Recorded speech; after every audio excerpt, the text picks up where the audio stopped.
পিচাসিনী যতক্ষণ না চিতার ধোঁয়া শান্ত হয় ততক্ষণ সেখান থেকে সরে না। তো চিতার আগুন নয়, চিতার ধোঁয়া। তো এতক্ষণ চিতার ধোঁয়া দেখেছে, এখন এই ধিকি ধিকি ধোঁয়া দেখে তবে এখান দিয়ে সরেছে।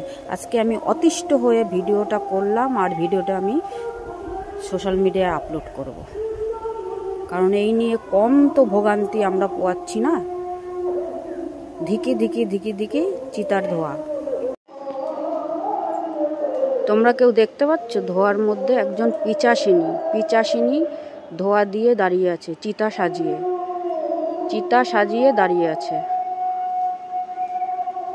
কি অবস্থা! কি মজা পাচ্ছে। অন্য লোককে আবার অসভ্য বলে। ওনার এত শিক্ষা দীক্ষা, যে কি সভ্যতা শিখেছে, সব ঘরের মধ্যে টেকার দায় হয়ে দাঁড়িয়েছে। কতগুলো কাঁচা ঘাস, তাই নিয়ে প্রত্যেকটা দিন। আর তারপরে তো সে তো আছে, ঘরে ঢুকছে, তারপরেও নিজে ওই চিতা দিয়ে ধরিয়ে তারপরে তার মধ্যে দাঁড়িয়ে থাকে। মানে মুখ থুবড়ে কোন দিন পড়বে দেখারও লোক নেই। এতটা মানে পিচাসিনী যাকে বলে, পিচাসে পেয়েছে ভালো মতো। আসলে পিচাসও ভয় পাবে একে, পিচাসের যদি অন্য কোনো ভার্সন থাকে, বড় ভার্সন, তাহলে ইনি তাই।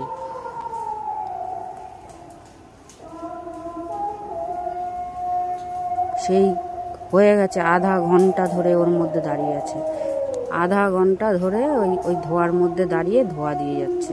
অন্যকে ক্ষতি করতে চায়, যে নিজের যে কি ক্ষতি হচ্ছে সেদিকে দেখছে না। আর আগুন উঠতেই দেয় না, আগুন ধরাবে, সে আগুন ধরতে দেয় না। মানে ধোঁয়াটাই হচ্ছে ওনার মূল উদ্দেশ্য।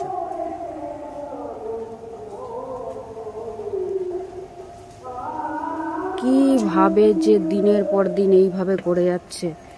হ্যাঁ, উনি এবার মানে লোককে ভালো না এইসব বলে, এবার উনি ভালো কত। কিভাবে মানে দুপুরবেলা, এখন বাজে হচ্ছে 2:46, এখন এই শুরু করেছে।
পিচাসিনী যতক্ষণ না চিতার ধোঁয়া শান্ত হয় ততক্ষণ সেখান থেকে সরে না।